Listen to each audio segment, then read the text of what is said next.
कल्याण जी, निरंजन मित्तल जी, चंद्र प्रकाश मित्तल जी, सुशील मित्तल जी, तमाम लोग, मैं सभी का अभिवादन करता हूं कि आपने कवि सम्मेलन को बहुत अच्छा आकार दिया। करण सिंह जी ने बहुत अच्छी रचना पढ़ी, फोटो की बात की, तस्वीरों की बात की। एक बार विधायक जी मैंने भी सोचा कि अच्छा चेहरा लगाऊं, अच्छी तस्वीर लगाऊं ताकि मेरा दिन अच्छा गुजरे, क्योंकि मेरे दिन खराब गुजर रहे थे। तो मैंने क्या किया कि बजरंगबली की तस्वीर अपने कमरे में लगाई। तो सुबह जब उठा तो आश्चर्य से देखा कि बजरंगबली की आंखें बंद थी। तो मैंने कहा प्रभु, मैंने आपकी तस्वीर लगाई कि आपकी तस्वीर देख के दिन की शुरुआत करूं तो दिन अच्छा गुजरे। तो बजरंगबली ने एक थप्पड़ लगाया, बोले नालायक, जैसे तू चाहता है कि अच्छे आदमी की तस्वीर देख करके दिन स्टार्ट करे, वैसे तो मैं भी चाहता हूं। ये भगवान भी हम लोगों के साथ मजाक करते हैं सर, हास्य कवियों का यही टेंशन होता है सर। ऐसा नहीं है कि यहाँ पर तो मुझे बड़ा सम्मान मिला, अक्सर लोग इंतजार करते हैं कि कैसे इसकी इंसल्ट करें। सच बता रहा हूँ, मैं एक बार एक कवि सम्मेलन में कविता पढ़ के नीचे उतरा तो एक आदमी मिले, बोले सुंदरानी जी आप कवि हो क्या? विधायक जी मुझे उसका पूछना बहुत बुरा लगा, क्योंकि उसने तब पूछा जब मैं अपनी पूरी कविताएं पढ़ के नीचे उतरा। कैसे कैसे बेइज्जती होती है। तो मैंने कहा हाँ साहब हूँ। बोले आपके पिताजी भी कवि हैं क्या? अरे मैंने कहा वो कवि तब तो अपन कवि, वरना सिंधियों में कौन सा कवि? बोले आपके पिताजी के पिताजी भी कवि थे क्या? अरे मैंने कहा इतने बड़े कि उनके लिए ज्ञानपीठ पुरस्कार आए। बोले आपके पिताजी के पिताजी के पिताजी भी कवि थे क्या? तो मुझे गुस्सा आ गया। मैंने कहा भाई साहब आप इतना लंबा पूछ क्यों रहे हो? वो बोला भाई साहब आप बुरा मत मानना, मैं तो केवल इतना पता लगा रहा हूं कि बेवकूफी की जड़ गई कहां तक है। सर ये होता है हम लोगों के साथ, सच बता रहे हैं। ये आप लोगों ने तो बड़ा सम्मान दिया है, सच बहुत होता है ये हम लोगों के साथ। लेकिन क्या करें साहब, भुगतना पड़ता है, झेलना पड़ता है।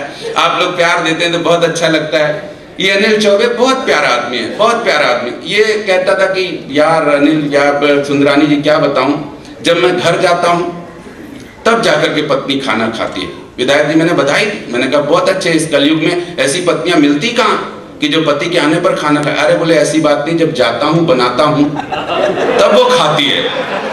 ये सबका अपना अपना सौभाग्य है, दुर्भाग्य है। सच बता रहा हूं, प्रताप फौजदार बहुत बड़ा लाफ्टर का आदमी, बहुत बड़ा लाफ्टर का आदमी, लेकिन पेट्रोल की कीमतें 13 बार बढ़ा दी कांग्रेस की सरकार ने। तो मोटरसाइकिल लेकर के गए पेट्रोल पंप, तो पेट्रोल वाले ने अपना पंप उठाया, बोले सरदार जी कितना डाल दो? तो ये सरदार जी बोले 10 रुपए का छिड़क दे इसके ऊपर, आग लगानी इस मोटरसाइकिल में। ये सबके अपने अपने दर्द हैं साहब, लेकिन बहुत बहुत बहुत प्यारा आदमी है ये सबके अपने अपने दर्द हैं। इतनी कीमतें बढ़ गई, क्या करेगा आदमी मोटरसाइकिल का, लेकिन बहुत प्यारा भाई है। ये इतना प्यारा, इतना हाजिर जवाब, कमाल है। लेकिन भोलेपन में सरदारों का कोई जवाब नहीं। ये वोडाफोन का रिचार्ज डलवाने गए आपके सिलीगुड़ी में, तो भोलापन इतना, तो बोले 10 रुपए का रिचार्ज डलवाते। अब ये यहाँ कितने दिन रहना? बोले 10 रुपए का रिचार्ज डाल दे। उसने 10 रुपए का रिचार्ज उठाया, स्क्रैच किया और बोले सरदार जी 7 रुपए का टॉक टाइम मिलेगा। तो प्रताप फौजदार बोले कोई गल नहीं जी, बाकी की नमकीन दे देना तुम 3 रुपए की। इतने भोले आदमी है ये सरदार जी, इतने भोले आदमी, मतलब टेंशन फ्री आदमी। मैं सभी को प्रणाम करता हूँ। क्या श्रोता जुटाए हैं आप लोगों ने, सच बता रहे हैं। जितने ऊपर नीचे श्रोता बैठे हैं, सब ने आज कवियों का मन खुश कर दिया। सारे कवि खुश हैं कि अच्छे लोगों के बीच में कविता पढ़ने का आनंद प्राप्त हुआ। डॉक्टरों की बात कर रहे थे तमाम। मेरा चूंकि क्रम है, मुझे किसी ने बुलाया, मैं आत्मनिर्भर हूँ। मैं भी बहुत अच्छा कवि हूँ। पिछले साल आपने मेरी कविता पर एक अच्छी मुहर लगाई। मैं एक छोटी सी कविता पढ़ के एक बड़े कवि को बुलाना चाहता हूँ। ये कविता उसकी अगवानी में पढ़ना चाहता हूँ। नेताओं पर विधायक जी हम भी बहुत अच्छा लिखना चाहते हैं, लेकिन जब भी हमने नेताओं पर अच्छा लिखने के लिए कलम उठाई, कोई न कोई बड़ा नेता बलात्कार के आरोप में जेल गया। मैं कसम से, मैं आपकी बात नहीं कर रहा, यहाँ के नेता तो बहुत अच्छे हैं, बहुत अच्छे नेता हैं। मैं जो भी कहूँगा अपने मध्य प्रदेश के नेताओं के लिए कहूँगा, और अगर मध्य प्रदेश का कोई बैठा हो तो उत्तर प्रदेश के लिए कहूँगा। और अच्छा आप मध्य प्रदेश के हैं, तब तो अब मैं क्या कर सकता हूँ उसके लिए। सर हम सच बता रहे हैं, हमने अच्छा लिखने की कोशिश की नेताओं पर, लेकिन कोई ना कोई, अब 1000 करोड़ रुपए खा के नेताओं पर हमने हमेशा अच्छा लिखने की कोशिश की। सर सारे नेता अच्छे नहीं। एक छोटी सी घटना याद आ गई, एक छोटी सी घटना याद आ गई। अच्छा मैं खड़ा हुआ तो चाय आ गई। ये सिंधी आदमी के लिए इससे ज्यादा दुर्भाग्य का विषय कोई नहीं हो सकता, लेकिन चाय आनी चाहिए। चाय का उल्लेख विधायक जी गीता में भी है। आपने ध्यान से पढ़ी नहीं होगी गीता विधायक जी। श्री कृष्ण जी ने, अर्जुन जब युद्ध चल रहा था महाभारत का, तो गीता के 14वें अध्याय के दूसरे श्लोक में श्री कृष्ण ने अर्जुन से कहा था, हे अर्जुन तो या चापी मया चापी। हे अर्जुन, तुम भी चाय पियो, मैं भी चाय पीता हूँ, उसके बाद युद्ध में आते हैं। तो चाय का उल्लेख महाभारत में भी है, इसलिए चाय की महत्ता अनुपम है, चाय पीनी चाहिए।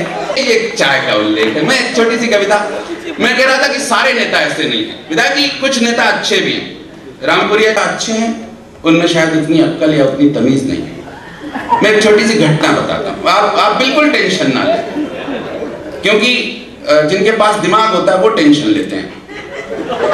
नहीं, आप लोग गलत समझ करें, आप बिल्कुल कोई मतलब ही नहीं, कोई मतलब ही नहीं। एक छोटी सी घटना याद आ गई, एक छोटी सी घटना याद आ गई। तो वो सारे जो अच्छे नेता जो करना चाहते हैं देश के लिए, क्यों देश की स्थिति इतनी खराब है, जो नेता अच्छा करना चाहते हैं उनके पास थोड़ी सी अक्ल कम होती, उतनी संभावना नहीं होती। इस बार जब मनमोहन सिंह जी ने मंत्रिमंडल बनाया तो विभाग बांटे, विभाग बढ़ते ही जब मंत्रिमंडल बनता है, तुम्हें खेल मंत्रालय, तुम्हें कूद मंत्रालय, तुम्हें रेल मंत्रालय, तुम्हें जहाजरानी परिवहन, तुम्हें कृषि मंत्रालय। क्यों किसान आत्महत्या करते हैं मध्य प्रदेश में? तो जिस व्यक्ति को कृषि मंत्रालय दिया, बोले सर मैं कृषि मंत्री बन गया हूं देश का, इस बात की खबर ना तो टेलीविजन में दी जाए और ना ही अखबारों में खबर आए और ना ही मैं शपथ ग्रहण करना चाहता हूं। प्रधानमंत्री बड़े खुशी, बोले क्या करना चाहते हो?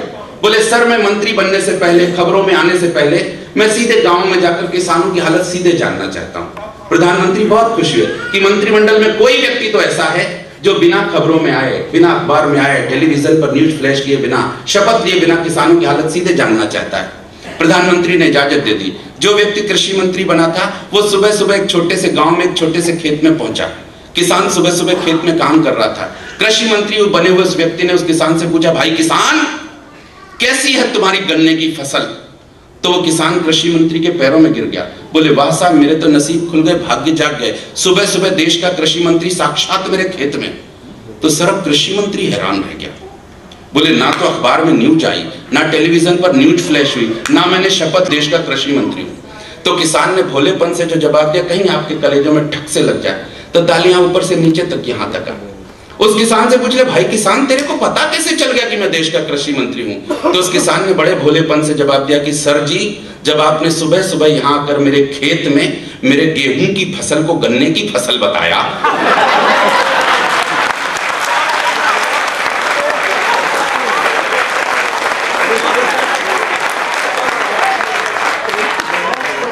तो मैं समझ गया ये मेरे देश का कृषि मंत्री होगा, जिसे जिस विभाग की कोई जानकारी नहीं है वो उस विभाग का मंत्री बना बैठा हो।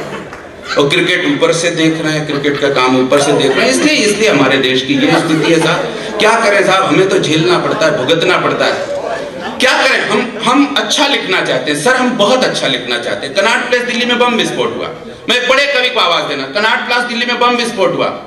सर छोटे छोटे बच्चों के शव चिथड़ा चिथड़ा होकर के बिखरे थे।